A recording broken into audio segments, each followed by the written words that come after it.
എല്ലാവർക്കും നമസ്കാരം. ഞാൻ എപ്പോഴും നിങ്ങളോട് പറയാറില്ല, ഈ ത്രിമധുരത്തിൻ്റെ ഒരു പ്രത്യേകത എന്താണെന്ന് വെച്ച് കഴിഞ്ഞാൽ, ചെറിയ പ്രായത്തിലുള്ളത് മുതൽ വലിയ കുറേ വയസ്സുള്ള ആളുകൾ അനുഭവങ്ങൾ എഴുതി അയച്ചു തരുന്നു എന്നുള്ളത് ഒരു പ്രത്യേകതയാണ്. ടൈപ്പ് ചെയ്ത് അയച്ചു തരുന്നു. അങ്ങനെ ഇന്നിപ്പോൾ ഞാൻ വായിക്കുന്നത് കൊല്ലത്തു നിന്നുള്ള പുഷ്പവേണി അമ്മ, 75 വയസ്സായിട്ടോ. രാവിലെ വായിച്ചത് 84 വയസ്സുള്ള അമ്മയുടെ അനുഭവമായിരുന്നു. ഇപ്പോൾ 75 വയസ്സുള്ള അമ്മയുടെ അനുഭവം. എന്താ കഥ ഭഗവാനെ! അപ്പോൾ കുറേ അമ്മയ്ക്ക് എഴുതാനുണ്ട് തോന്നുന്നുണ്ട്, പക്ഷേ എല്ലാം കൂടെ കുറച്ച് ചുരുക്കിയൊക്കെയാണ് എഴുതി അയച്ചു തന്നിട്ടുണ്ട്. എന്തായാലും നമുക്ക് വായിച്ചാലോ? 1000 നന്ദിയും നമസ്കാരവും ഭഗവാനിൽ അർപ്പിച്ചുകൊണ്ട് എൻ്റെ അനുഭവ കഥ തുടങ്ങട്ടെ. ഞാനും എൻ്റെ സഹോദരൻ്റെ മകളും സംസാരിച്ചു കൊണ്ടിരുന്നപ്പോൾ ഞാൻ ചോദിച്ചു, ജയന്തി, നമുക്കൊന്ന് ഗുരുവായൂരപ്പനെ കാണാൻ പോയാലോ എന്ന്. അവള് പെട്ടെന്ന് റെഡിയാണ് എന്ന് പറഞ്ഞു. എനിക്ക് കണ്ണന് ഒരു കദളിക്കുല കൊടുക്കണമെന്ന് ഞാൻ പറഞ്ഞു. അപ്പോൾ തന്നെ ഒരു അത്ഭുതം ഉണ്ടായിട്ടോ. എന്താണെന്ന് വെച്ച് കഴിഞ്ഞാൽ, ടി വിയിൽ നിന്നൊരു സീരിയലിൻ്റെ ഭാഗമായിട്ടാണെന്ന് തോന്നുന്നു. എനിക്ക് കദളിപ്പഴം വേണമെന്നൊരു അശരീരി പോലെ ടി വിയിൽ നിന്ന് വന്നു. സീരിയലിൻ്റെ ഭാഗമാണ്. അപ്പോൾ എനിക്ക് അതും കൂടെ കേട്ടപ്പോൾ സന്തോഷമായിട്ടോ. പിറ്റേ ദിവസം ഞങ്ങൾ യാത്ര പുറപ്പെടാൻ പോകുന്ന സമയത്ത് വലിയ മഴയായിരുന്നു. ജയന്തിയുടെ കണ്ണട കാണാനില്ല. കണ്ണട ഇല്ലാതെ എങ്ങനെ ജയന്തി പോകും? ഉടൻ തന്നെ കണ്ണട കാണുകയും മഴ തീരുകയൊക്കെ ചെയ്തുട്ടോ. ഞങ്ങളങ്ങനെ യാത്രയായി സ്റ്റേഷനിൽ ചെന്നു.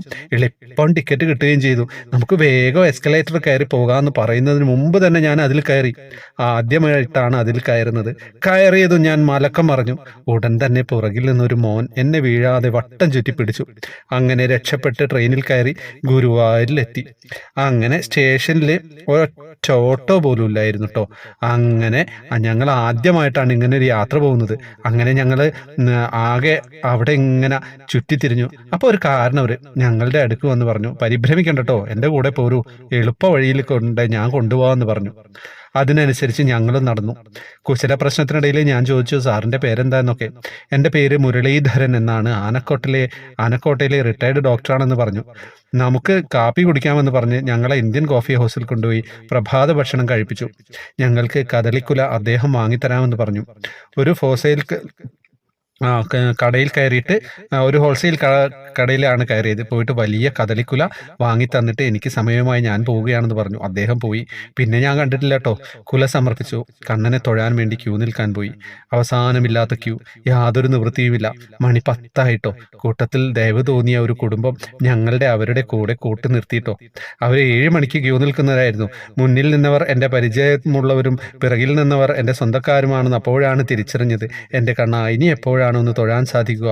ഒരു കുപ്പിവെള്ളമോ ഒരു മിഠായിയോ കയ്യിലില്ലല്ലോ.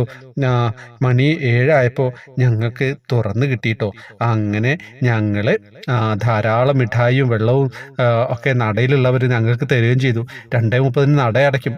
അങ്ങനെ ഭംഗിയായി ഭഗവാനെ തൊഴുതു. എല്ലാം കഴിഞ്ഞിറങ്ങിയപ്പോൾ മണി 3:30. വിശന്നു കഴിഞ്ഞു. ഭഗവാന്റെ ആഹാരം കിട്ടുമോ എന്ന് നോക്കാൻ പോയി. അപ്പോൾ അവസാന ക്യൂവിൽ ചോറ് കിട്ടി. വയറും നിറച്ച് ചോറും കറിയും കിട്ടി. അത് കഴിഞ്ഞ് രാത്രി 9 മണിയോടെ വീട്ടിലെത്തിയിട്ടോ. ഒരു തടസ്സവുമില്ലാതെ എൻ്റെ കണ്ണൻ എൻ്റെ കൂടെ തുടക്കം മുതൽ അവസാനം വരെ ഉണ്ടായിരുന്നു. എത്ര കഷ്ടപ്പെട്ടിട്ടാണ് ഇത്ര ചുരുക്കി എഴുതിയതെന്ന് എനിക്കറിയില്ല. ഇതിനിടയിൽ പറയണമെങ്കിൽ ഒരു ബുക്ക് തന്നെ വേണം എഴുതി പിടിപ്പിക്കാൻ. ഞാൻ കൊല്ലത്തുള്ള പുഷ്പവേണിയാണ്. ജയന്തി എറണാകുളത്താണ് കേട്ടോ. എനിക്ക് 78 വയസ്സായിട്ടോ. സത്യം പറഞ്ഞു കഴിഞ്ഞാൽ ഞാനിങ്ങനെ വായിക്കുമ്പോൾ ഇടയ്ക്കൊന്ന് തപ്പിപ്പോയിരുന്നു. ചില വാക്കുകളുടെ വ്യക്തതയില്ലായ്മ ഉണ്ടായിരുന്നു. പക്ഷേ ആ ഒരു അനുഭവം, നിങ്ങൾ 78ഉം 84 ഒക്കെ വയസ്സായി കഴിഞ്ഞാൽ നിങ്ങൾ ഗുരുവായൂരേക്കൊക്കെ പോകാൻ പറ്റാത്ത ഒരുപാട് ആളുകൾ ഉണ്ടാവില്ലേ? അവർക്കും മനസ്സിലൊരു സന്തോഷം നൽകുന്ന കാര്യമാണ് ഇത്ര അനുഭവങ്ങൾ എഴുതി അയക്കുക എന്ന് പറയുന്നത്. നമ്മൾ ആയ കാലത്ത് പോയ കാര്യങ്ങളോ അനുഭവങ്ങളോ ഒക്കെ ഉണ്ടത് നിങ്ങൾക്ക് ലേശം എഴുതുമ്പോൾ കുറച്ച് വലുതാക്കി എഴുതണം. ചെറുതാകുമ്പോൾ എനിക്ക് ഫോണിൽ വളരെ സൂം ചെയ്യുമ്പം ചില വാക്കുകളൊന്നും കിട്ടില്ല. ടൈപ്പ് ചെയ്ത് അയക്കുകയാണെങ്കിൽ പ്രശ്നമില്ല, അത് സുഖമായിട്ട് പറയാൻ പറ്റും. അപ്പോൾ അനുഭവങ്ങൾ ഇനിയും അയച്ചുകൊണ്ടിരിക്കുക. പിന്നെ വേറെ വിശേഷം എന്താണ്? വാട്സപ്പ് ഗ്രൂപ്പിൽ വരാം, ജോയിൻ ബട്ടണിലൂടെ വരണം. രാവിലത്തെ അനുഭവം കേട്ടിട്ടുണ്ടാവില്ലേ? 85 വയസ്സായ അമ്മയുടെ, അത് ഞാൻ റീലായിട്ട് അപ്ലോഡ് ചെയ്തിട്ടുണ്ട്. അപ്പോൾ എല്ലാവർക്കും സുഖമെന്ന് വിചാരിക്കുന്നു. 7 പേർക്ക് കൃഷ്ണവിഗ്രഹം സമ്മാനം കൊടുക്കുന്നുണ്ട്. ഗ്രൂപ്പിലോട്ട് വരാം. ഫേസ്ബുക്ക് കമൻറ്റ് ബോക്സിൽ ഡീറ്റെയിൽസ് ഉണ്ടാവും. യൂട്യൂബ് ജോയിൻ ബട്ടണിലൂടെയാണ് വരേണ്ടത്. ഹരേ കൃഷ്ണ.